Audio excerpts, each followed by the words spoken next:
Hi everyone, welcome to the channel hanky creations. ఈరోజు మనం చూస్తున్నాము ఎవరైనా ఈజీగా తయారు చేసుకోగలిగే బీరకాయ కూర.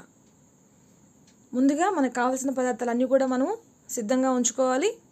అందులో భాగంగానే మనం కావాల్సినటువంటి బీరకాయలు, ఎర్రగడ్డ, టమాటాలు, మిగతా పోపు దినుసులు అన్నీ కూడా మనం సిద్ధంగా ఉంచుకోవాలి. ఫస్ట్ అయితే మనము వెజిటేబుల్స్ అన్నీ కూడా మనం ముందుగా కలిపి పెట్టుకుంటాము. అంటే జనరల్గా మనం ఏదైనా కూడా పోపులో వేసిన తర్వాత అన్నీ కలిపి వేయించుతాం కదా, అట్లా కాకుండా ముందుగానే కలుపుకుంటాము.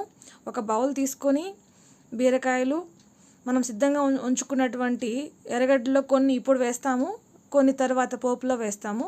సో సగం ఎర్రగడ్డలు, సగం టమాటా ముక్కలు, అట్లాగే సగము వెల్లుల్లిపాయ, కరివేపాకు, కొత్తిమీర,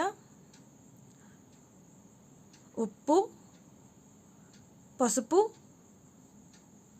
కారం అన్నీ కూడా మనము, ధనియాల పొడి, మిగతా అన్నీ కూడా మనం వేసుకొని ముందుగానే కలిపి పక్కన ఉంచుకోవాలి.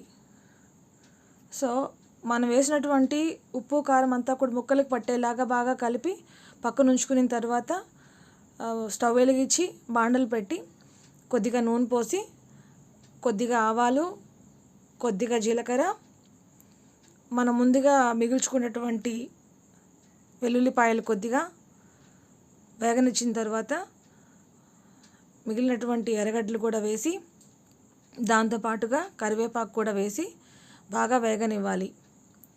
ఎర్రగడ్డలు వేగిన తర్వాత టమాటాలు వేసేసిన తర్వాత వాటిని కూడా బాగా మగ్గేంత వరకు మనం వేయించాలి.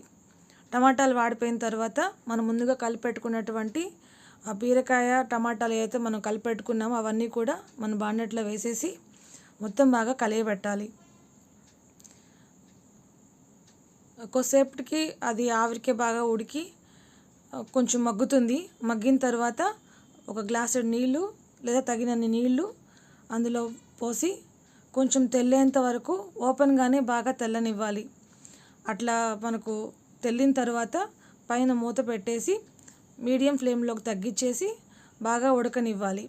ఒక 5 మినిట్స్ తర్వాత మనం మూత తీసి చూసుకొని అడుగంటకుండా బాగా కలిపి ముక్క ఒకసారి పట్టి చూడాలి ఉడికిందో లేదోనని.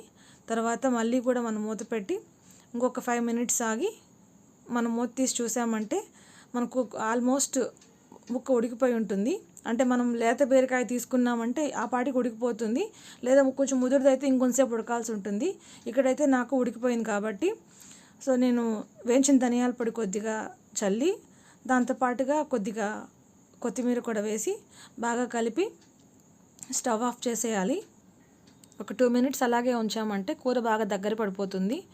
అంతేనండి, రుచికరమైన బీరకాయ కూర రెడీ. ఇలాంటి మరెన్నో వీడియోల కోసం లైక్ చేయండి, కమెంట్ చేయండి, షేర్ చేయండి, సబ్స్క్రైబ్ చేయండి. Thank you.